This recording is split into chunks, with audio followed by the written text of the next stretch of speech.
welcome to Bright Times Motorcycling.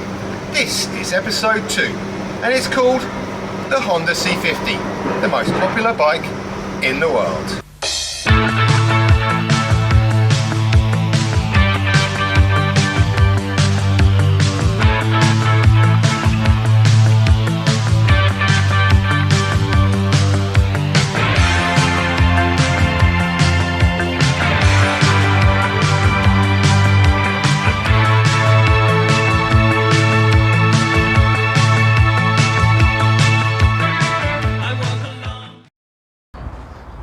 Right, it's 1982 and it's moped time.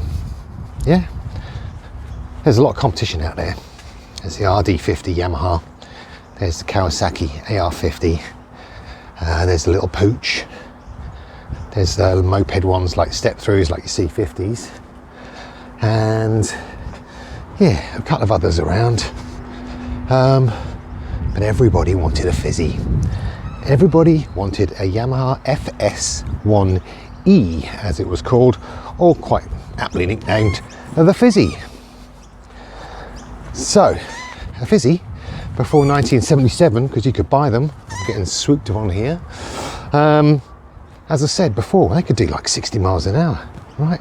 60 miles an hour when you're 16 years old on your moped.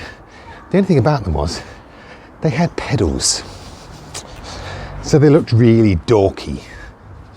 And the other thing was, they were like bloody gold dust. So you could get them, but of course, everyone who owned a Fizzy with the pedals knew that they were gold dust, and consequently they were very, very expensive. Everything else there in the world of mopeds, well, that was just an exercise in vanity, really, because they all did 30 miles an hour. And you can't gloss over the fact that they're all restricted to do 30 miles an hour. And 30 miles an hour, it ain't that fast. Sure, we could change the air filter. Sure, we could put expansion chambers on it.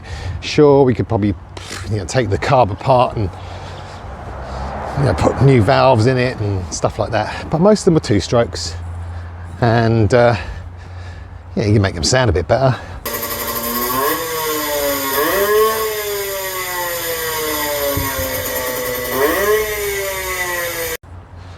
But yeah, as I said, they were an exercise in vanity, little mopeds in those days, rather than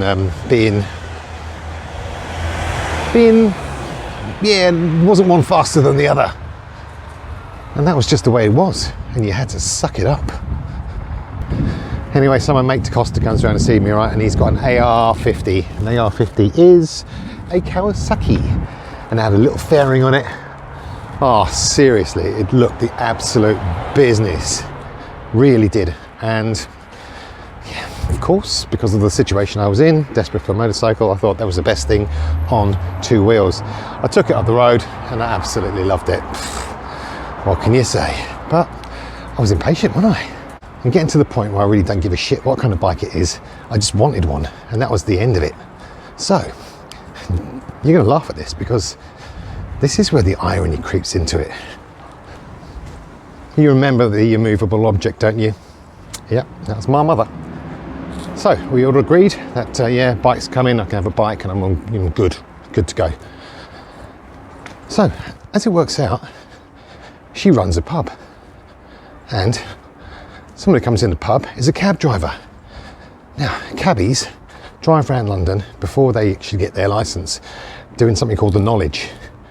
And they all drive around on these little step-through Hondas, right?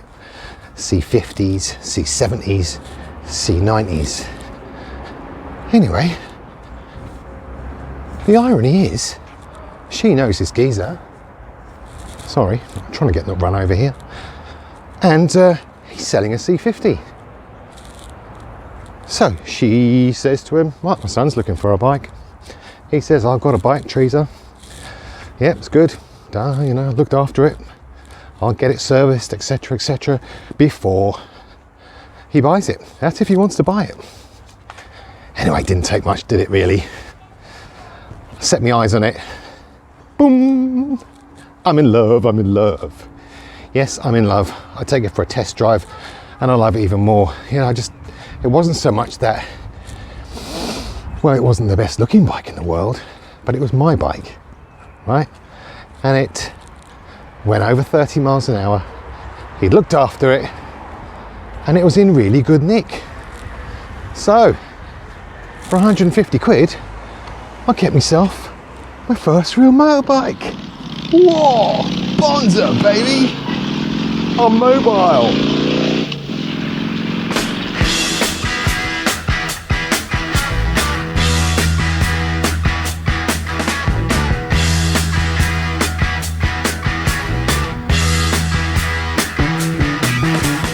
Get your motor running, head out on the highway, looking for adventure, and whatever comes our way. Yeah, darling, go make it happen. Take the world in a love embrace.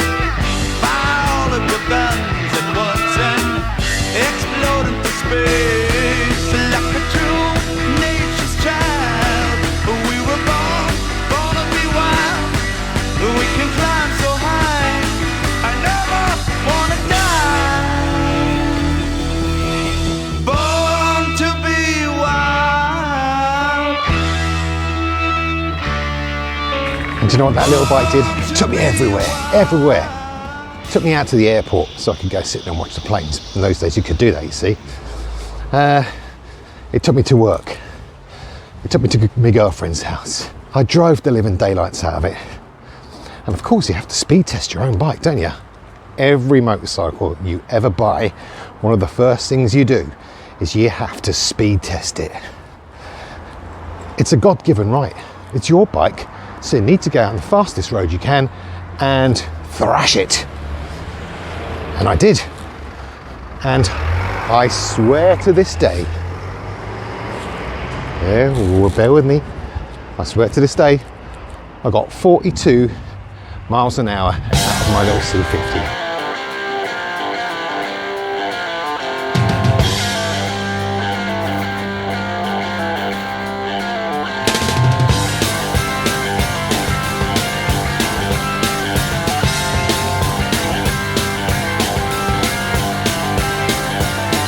The sky is red, I don't understand. I've been honest to see the land. People are saying the woman is dead. She makes a bird with a wave of her hand. The city's ablaze, stars on fire. The woman's flames are reaching higher. We want fools, we call it liar. All I need is So, yeah, all you 30 mile an hour moped boys and girls. I can do 42 miles an hour. It was quicker than Eggy's bike. Now it's a Kawasaki AR50 in green, brand new. He loved it. I was faster than he was. And of course, we all want to be faster than our peers. Which is a funny little habit because it's stayed with me even to this day. But the little C50, as much as I loved it, and you know, I did love it, yeah, it was always clean, it was always polished, tyre pressures were checked. I was kind of meticulous about stuff like that. It was a stopgap. So, the moral of the story is, it's your first motorbike, yeah, and you know you are going upwards. So as soon as 17 comes, I want a real motorbike, because all my mates, they all had real motorbikes at this point in time, 125s, 250s, and I'm sitting there on a fit C50. But once I hit 17, do you know what? I'm going to buy myself a new bike. And that's exactly what I did. So do me a favour, stay tuned, because next episode, I'm going to tell you all about my next bike, my first real motorcycle. And that was a Suzuki TS 125. Thanks for watching, love ya, and I'll see you soon. Well, I hope you enjoyed that episode. Don't forget, like, subscribe, and hit that notification bell.